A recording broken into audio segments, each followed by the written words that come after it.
Must be temporary. That's like uh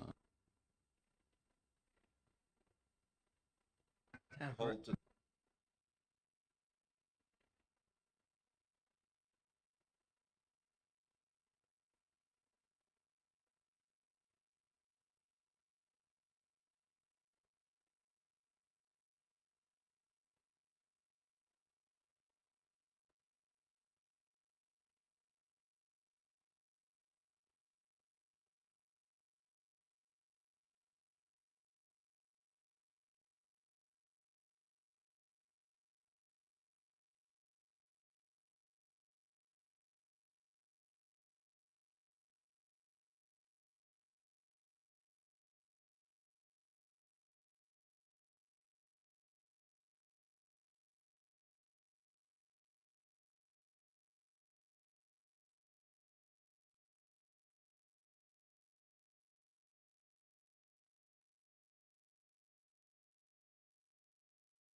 Yes. Do we have to push a button or something to make the recording start, or is it just? I think the GCTS people manage that, so. Once, yes.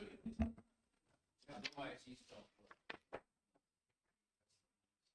Oh, I think with the fact that he's around, he's the whole thing.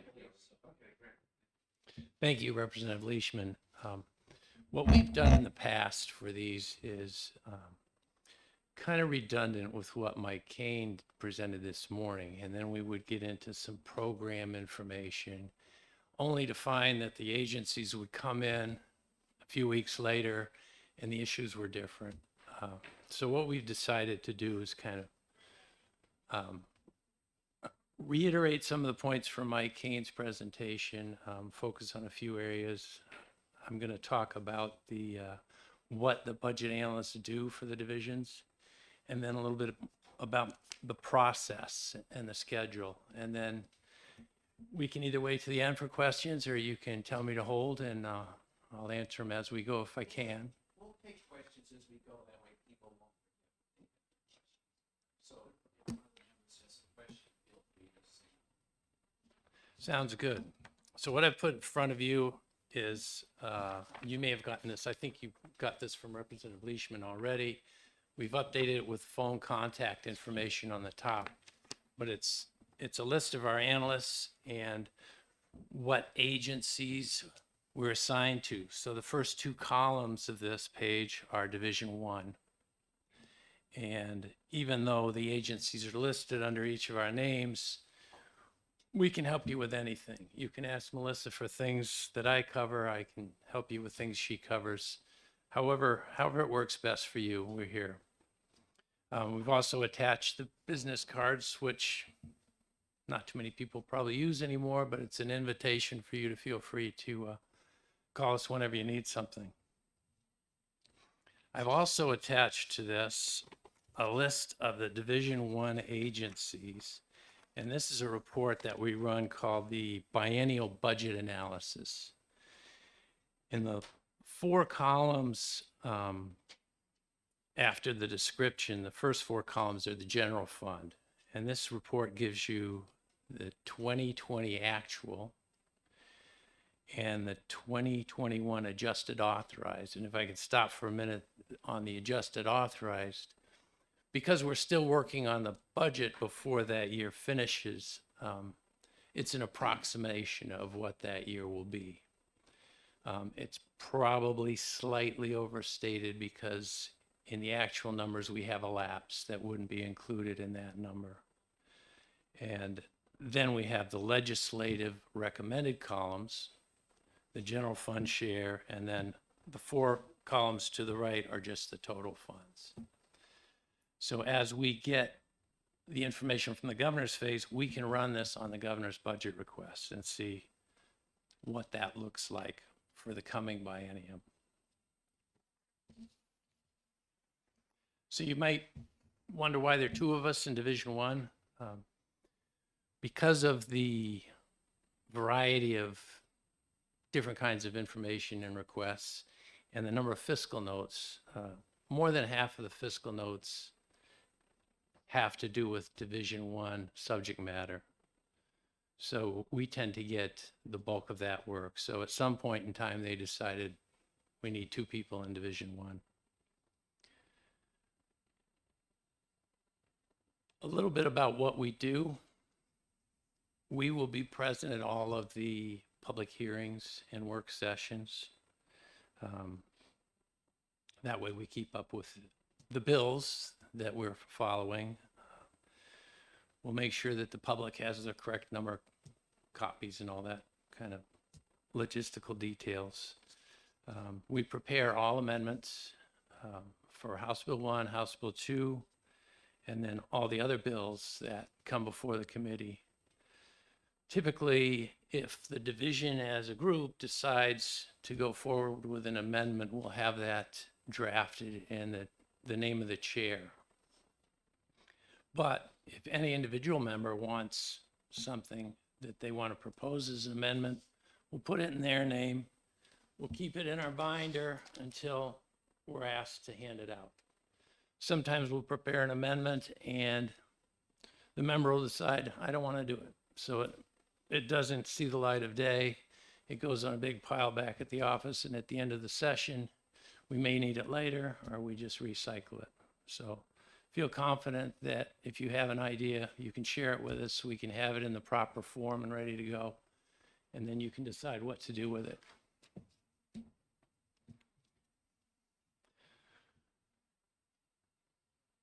We look at the House calendar every week to see what's coming to the floor from other committees.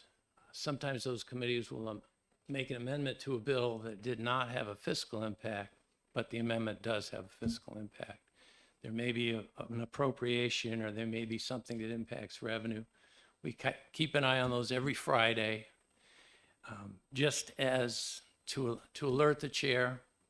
We're not involved with the decision of what goes where, but we just flag things to make sure that nothing gets through the cracks. We have 7 bills referred to finance now, or more than 7, but I think at least 3 of them have to do with Division 1. Regarding the retirement subject matter, Melissa was in touch with Marty Carlin the other day, and he offered to visit the division and provide a briefing if that's something you're interested in to kick off the session. We also keep the materials on our website current so that you'll be able to, within a few days, see the items that the agencies present or things that are handed out. Follow-up materials will stay on the agencies to make sure that you get the things that you ask for, which often happens during the presentation. You'd like to see some history or some more detail on a program. Going back to the invitation from all this complicated that is, and especially with the very creative in the next week or two that might work for folks. Get a briefing.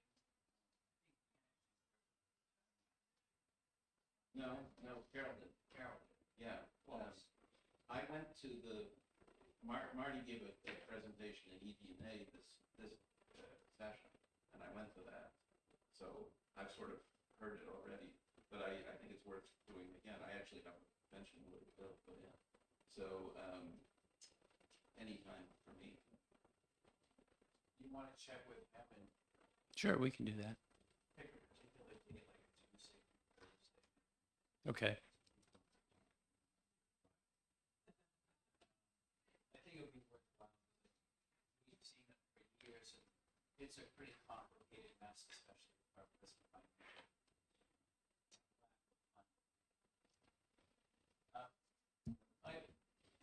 Another interesting guy is Craig Down, who runs our 457, okay, which is related, but it's separate from the retirement system. You want to get together with Mike, give him contact information? Yeah, do you know Craig Down? I've heard the name. Yes. Okay. We can reach out. He could do 10 minutes with Marty's hour or something. Sure. Yeah, let's do that.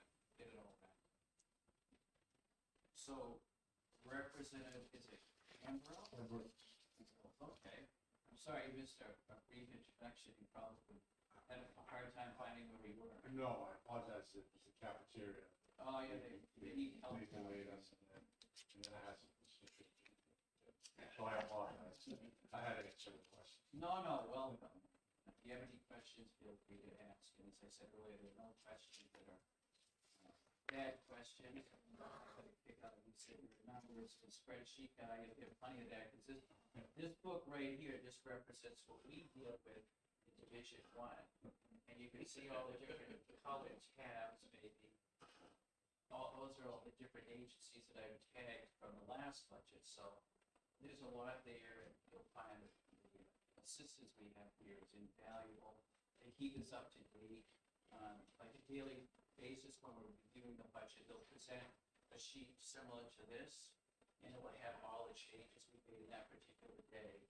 Sometimes it goes on to with us well informed of the other case, so I find it very helpful. As I mentioned earlier, our room back there is available for you as well. You can make a phone call, whatever. Feel free, any questions, phone, anyone on the committee. Thank you so much, and thank you. It's an honor to be here. Like I said, I do love numbers, so. You get plenty of those, you know, we're glad you're here. So, go ahead. So continuing on with what we do, Mike Kane mentioned this morning in the very end of the package, we've got a amendment packet that shows you all the House Bill 1 and House Bill 2 amendments. And this happens to show Division 1, which, because I worked on this, I decided to include that. But it gives you a picture of just how many amendments to House Bill 2 there are.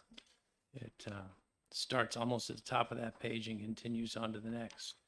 So we'll have three kinds of actions. We'll either amend a section because we like what's in there, but it needs to be improved. There may be a section the division says, no, we don't want to do that, so we'll delete that. And then there will be new sections where there's something that is budget or maybe not budget related, but related to the overall finances that the division would like to see, so we'll add it. So that just gives you kind of a quick look at the activity from last time. So at the end of the process, we'll prepare that, the committee will vote, and then we prepare materials for a finance briefing to the full House. Sometimes it's in 210, 211, sometimes it's in the chamber. And it's kind of a highlights of the budget, bullet main points. And that's presented the week of the vote to share with the full membership the proposed amendment. After that, we repeat the same process for the senators. And then after the Senate phase, we come together and support both the House and the Senate for the committee of conference. And what we do for that is we'll have a detailed change document that shows what the Senate changed from the House amendment. Then we'll have a side-by-side packet that's all of the House Bill 1 sections and the House Bill 2 sections. That way you can look across the page, see what the Senate added, see what they changed, see what they took out. So talking a little bit about the process, Mike touched on the agency phase. They started that last spring. They have to update the chart of accounts and they have to get all the positions. Every full-time position in the state has a specific record in the budget systems, and they account for step increases, benefits. Some people have a two-person plan and then they have a child, so now it's a family plan, but they account for all that and update that information. They prepare a budget development guide for the agencies, and this is given to them in August. And it has all the nitty-gritty details of what they need to do to prepare their budget. And they actually, we see class lines in the budget. When the agencies work, they go a level lower to object code level. So there's a lot of detail in there. And there are tables in there that explain what the different classes are intended for. And it's handy. We won't use it a lot, but when we're looking for something, it's there. So the agencies prepare their, go ahead. Explanation of 40 and 42, pretty opaque. Let me take a shot at it. Class 40 indirect costs, think of it as an overhead charge.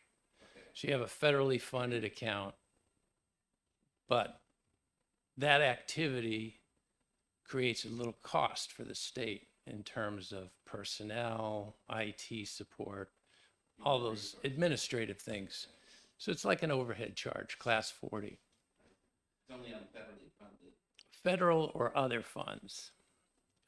Class 41 is audit set aside. Well, there's three together. So 41 is a charge on those federal and other funds to pay for audits. It's like 0.001%. So you'll see it on fiscal committee items. They have that line adding, and it usually, you can look at the digits and it lines up with the total amount. Class 42, Does LBA do those audits, or Uh, is it LBA does the audits, and they hire KPMG to do the annual report work and some other audits that they engage the outside auditors for. Class 42, and part of the confusion is the title. I think they call it additional fringe benefits. So if I'm a state employee and I work in an account that's funded by federal or other funds, it's a share of what my retirement costs. Because if my job is funded by an outside grant, why should the state pay for my retirement? There's also a 64 for the other agencies like Department of Transportation that are all highway fund or Fish and Game. And that 64 is a charge for retirement costs of currently retired people. So they're both for retirement costs.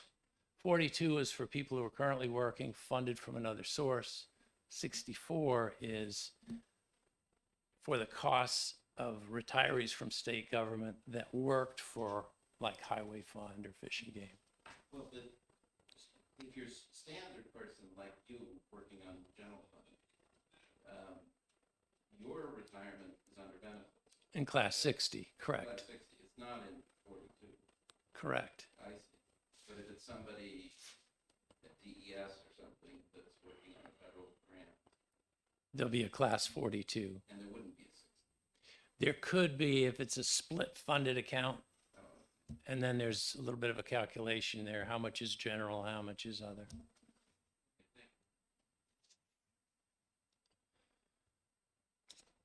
So the agency phase, not much else to say about that, except for the summary on 95 to 99. I think Mike Kane touched on the efficiency budget versus the additional prioritized needs.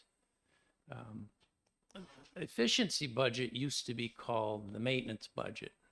I like to think of it as the cost to do what you did last year without adding new programs, but accounting for inflation and things like that. Additional prioritized needs are things that you'd like to do above and beyond, and those are prioritized from 1 to 10. An interesting example that you'll see coming up here is there's a bill to fund some water grants at Environmental Services, and that's a general fund cost. Now, those grants have been approved. They were awarded grants, the agreements went to Governing Council, but for some reason, they're in the additional prioritized needs when you would think they would be in the efficiency budget. So we'll probably have that conversation when we see that bill. And that's where these definitions have a real meaning, because the agencies will come in and talk about the governor's budget and what they did get and what they didn't get. And then it'll be interesting for the members to say, well, you didn't get this. What priority was it? Was it number 1? Was it number 10?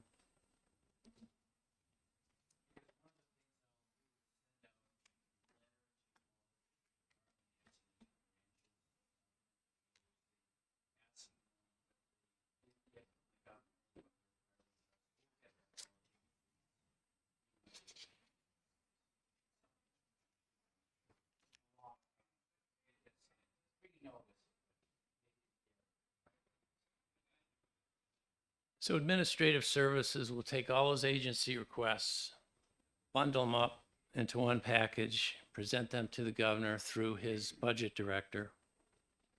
And the governor will hold hearings, usually around the time of Thanksgiving. All the agencies come in, talk about their budget and what their needs are. And that's sort of input into the governor's process. The governor will present his budget, around, I think in his inaugural address, he said around Valentine's Day. And then shortly after that, he's invited to House Finance for presentation, which he will open, make some remarks, and then the budget director will remain to answer your questions. And that's usually here in 210, 211, and the Senate finance members are also invited. And in the past, right after that, some of the first agencies have started to make their presentations. Finance will start working on bills very soon. And then once we get the budget and the presentation, we'll be able to start hearing from agencies and doing the budget work.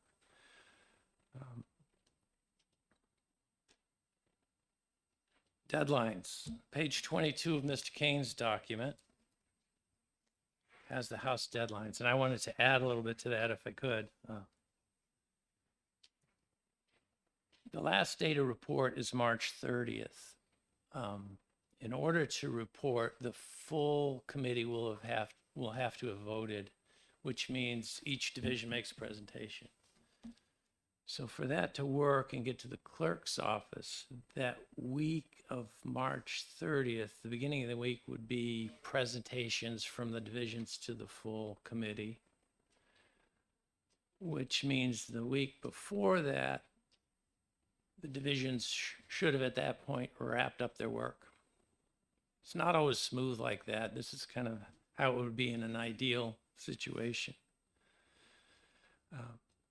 So the full committee votes. We put together the amendments, House Bill 1, House Bill 2, working with OLS into the right format, goes to the clerk, ready to go on the floor, and then there's the briefing to the full House before the vote. And we help by preparing the briefing document with, bullets and highlights, run it by the chairs, tweak it, and then we all show up in the hall, and sometimes it's very well attended, sometimes it's not, but we all stay in the room in case there are questions.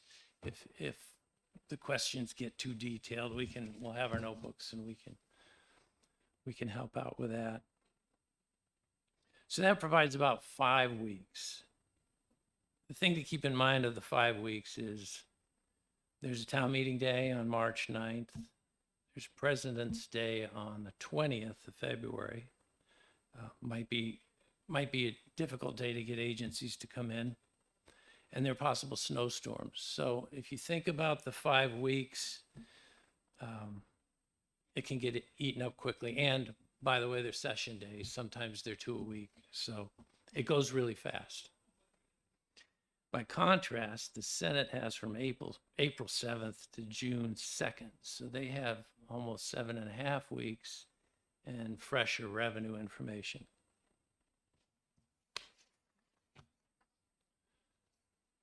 So that's really all I wanted to go over. Kind of repetitive from what Mike had this morning, but it'll be much more fun when we get the agencies in here and they can start telling us about their budgets. Representative, do you have any questions?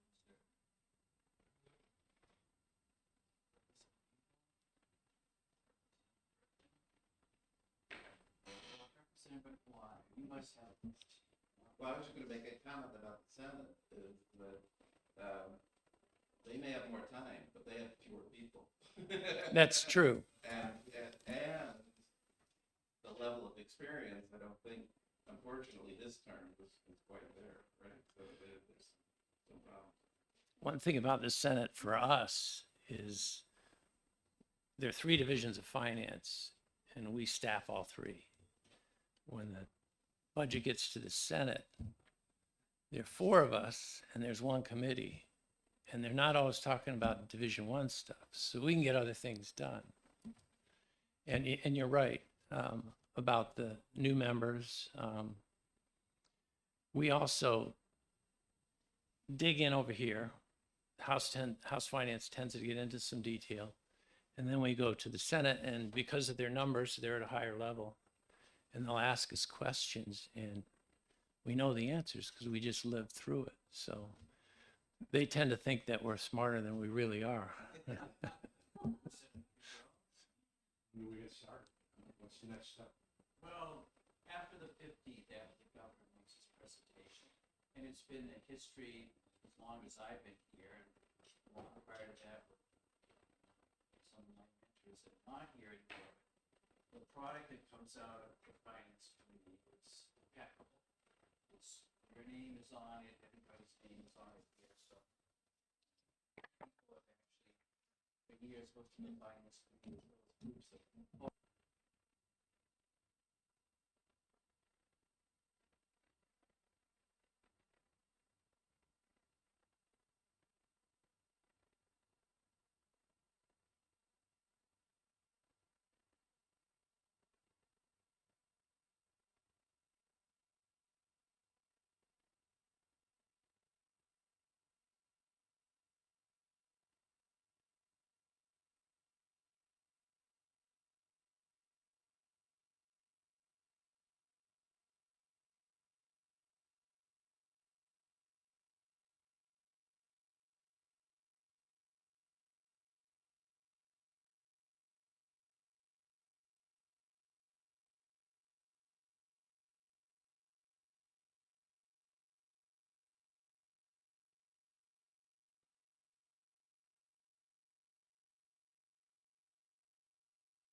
Thinking, so I do have a couple of questions. I don't know if I have to have this on. The first one's easy.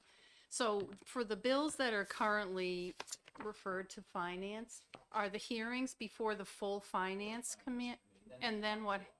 Okay, and So then we'll you, pick them apart, as Mike said, the full finance committee will be kind of like the 30,000 foot level or something, and then we get down a little bit. So okay, every bill that comes to the full finance committee, as a rule, comes to the specific division of that agency, or where the bill. okay. So then the other question I had was, I'm trying to figure out how we work with Ways and Means, because we're sort of going through our process of the budget, right? But we don't really have the Ways and Means estimate They up will front, or actually how come does to that division. all? They will actually come to this division to present their revenue.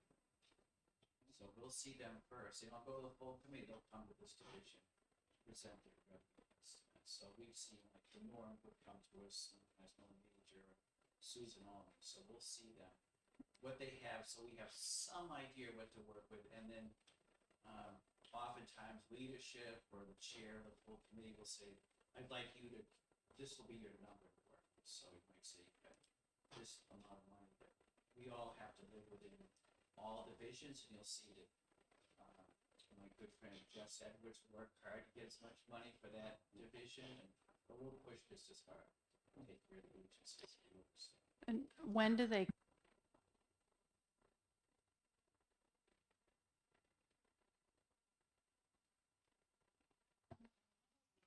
I think this morning Mike said toward the end of March, after they've had a chance to do their work. We won't have a lot of time, so there's always been a good rapport with the Senate. I think the Senate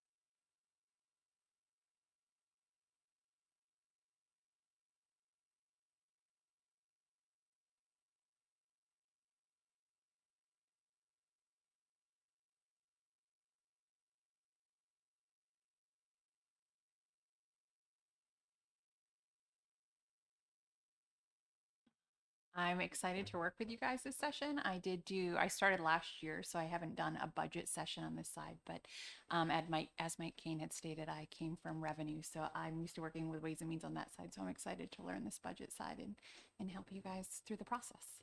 well, we're glad you're here.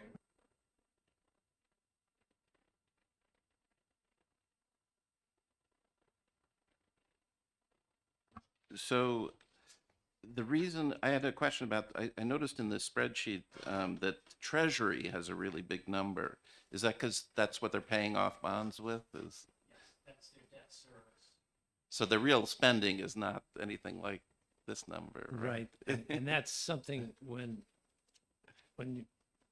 the parties get together and figure out which division has so much of a target, there's certain things you can't really do much with, like debt service, so. And Treasury will make a presentation to us as well. And we'll see the split and all that stuff. Okay. Yeah, so there was something else I wanted to ask. Oh, I remember. I just wanted to second what Representative Weiler said over there, which is the performance audits are a great source of knowledge. And while we're waiting for February 15th, now we have our list of agencies. It might be a good idea, especially for the really big ones like, I don't know, corrections. There's one in my office. Liquor, there you go. Liquor, corrections, et cetera,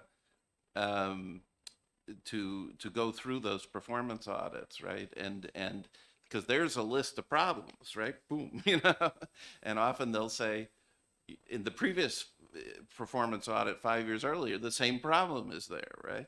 So that's a good thing you can ask them about, what are you doing about this thing, whatever it is. That's an excellent point, because several of us have or still sit on fiscal, and we get those agent performance and financial audits. And they're very detailed. These folks in their audit division do a great job, and as Dan mentioned, sometimes agencies go years without correcting problems. And if there's any time to really put their feet to the fire, it's when they're before us for the budget. Other than that, it's really hard to get them compliant. The disappointing thing, I mean, the LBA Audit Bureau does such a great job, and some of these things don't get corrected and should get corrected. So Dan and Wesley White, take a look at the audits. They're very well done. Give us a chance when those agencies are before us to try to address those things. Well, just as a follow-up to that, how do you decide who's going to be audited? Is everyone audited routinely? I know there's a committee that look into performance audits. There's a committee for the performance audits. They make recommendations. There's financial audits are more of a cyclical thing. Those audits, we have an audit section of our website, and they list them by agency, which is really handy. So if you can find out, not based on when it happened, but on the actual topic. So that's kind of handy. And if you're interested in a hard copy, if you prefer that, they tend to keep most of them for a long time. So chances are we can provide a hard copy of it if you'd like. Some of them are hundreds of exaggeration, hundreds of pages, so it's actually good to get the hard copy so you can make notes, like the liquor one, we got these words. The Infor, yes. Yeah, so again, they go right and they go kind of the chairs, you can see what's in. So, they're very handy. some of the agencies that gained public attention. This kind of gave me an idea. Maybe, should we, for a couple of the big ones, say, you'll read the liquor one, and I'll read the corrections one, and Jose will read the something else, you know what I mean? And that way, at least some, rather than just sort of take a look at the, yeah. No, that's an excellent. So we can, would you like to prepare a list of the most recent? Sure. Forms? And, Well, probably not. yeah, and the ones that you had so many recommendations for and problems that needed to be addressed. I know liquor certainly comes to mind. But there are other agencies like licensure that had some issues that came before us last year too, and they licensure, how many different little agencies are under them? I know it's a lot. Almost everything you need to be licensed to do in this state. So that's something we oversee, like the hairdressers, barbers.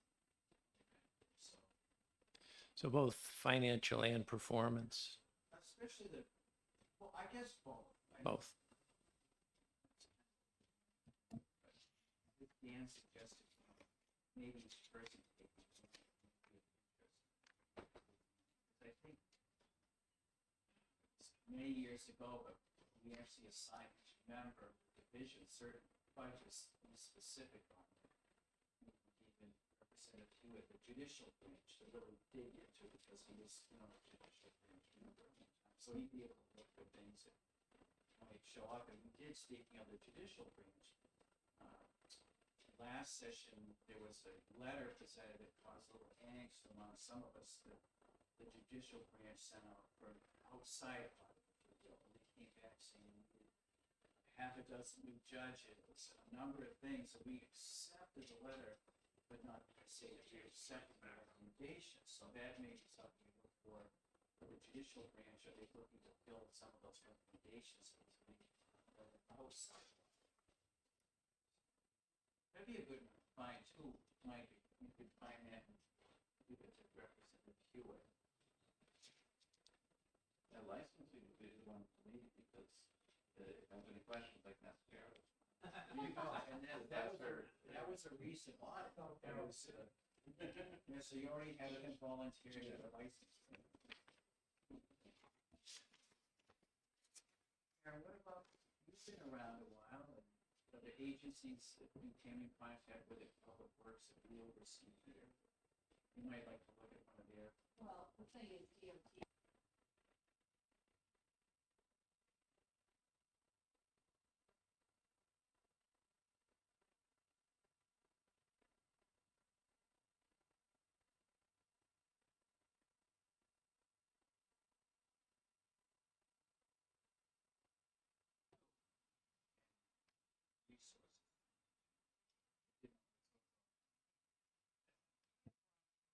No, I don't know about that. I have a broad committee. I guess what I was trying to figure out is the performance audit something that's only done when it's requested by this committee, or is that the oversight, the audit committee, or is it? The exact process, Yeah. I'm not familiar with, but I can get you the complete summary of how it works. Sometimes the fiscal committee supported the audit, and then we have them returning to try to address, like the liquor commission is required now to provide us like quarterly updates on their progress. For that enforcement audit, yes. Enforcement audit. And there's a legislative oversight audit, That's right. which I sit on. Oh, okay. I don't really know much about it yet. So it's I don't either. I think they're the ones that generate the list for LPA. I thought it was kind of up to them to decide. Is there some, Jerry, you see it on the list that has brought your attention in the past, like one of the agencies that? I'm trying to think of who. I know we've had a lot of audits in the last session. Quite a few. Mentioned really stand up. I could do Department of Energy, just came from Science Technology. Excellent. And they're a new department. Yeah, It's I gonna don't know if create, they've had an audit. Yeah, I doubt that they tried it, it's brand new. But Yeah. maybe, that's a good point though, because you knew, and there was a lot of angst in here when we set that up 2 years ago on the finance committee, so that would be perfect. So if you wanna really dig into your, budget. I like to know that they're doing, I like to know that they serve a purpose. 'Cause- All right, yeah, cause that was one of the Because questions. creating a department of energy is a big deal. A lot of new people. And maybe their components had been audited. Like the PUC or the, yeah. So Jerry, any thoughts?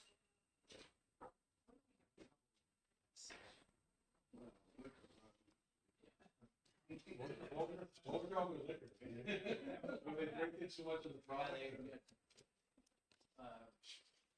And I'll be candid, because The 5 second, what was up with that?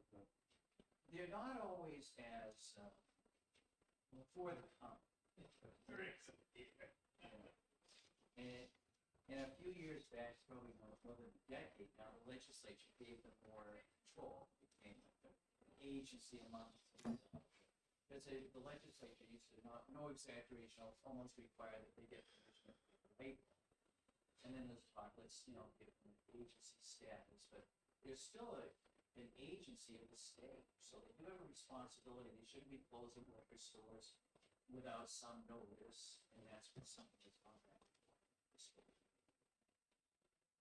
So a little more transparency. Again, I think $160 million or something in the last budget was provided to the state, but there's got to be a little oversight. We've had some issues with enforcement of stops.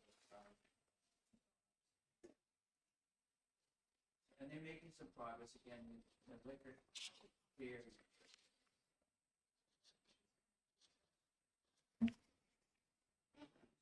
Skipping down. Oh, maybe my best instead of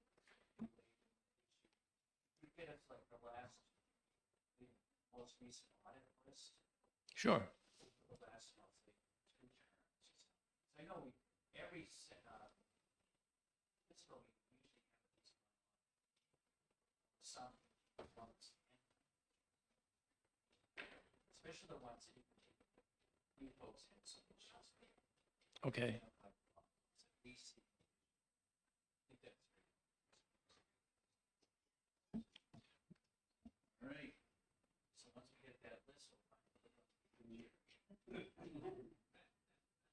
Mike. One last thing that I included but didn't talk about in these 3 pages. The last page is just an example of the governor's budget.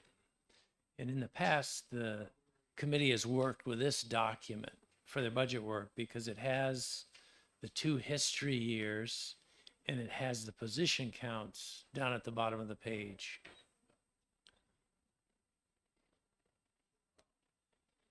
So there have been years where the committee's worked with just the House Bill 1 format, but it doesn't give you the history or the positions. So that's probably, whatever the chairs decide, that's probably what we're going to end up working with, so I included it. And the folks at the LP really don't hesitate to go over it. They will be able to give you the answers that the rest of us have trouble finding. Mike. Thank you.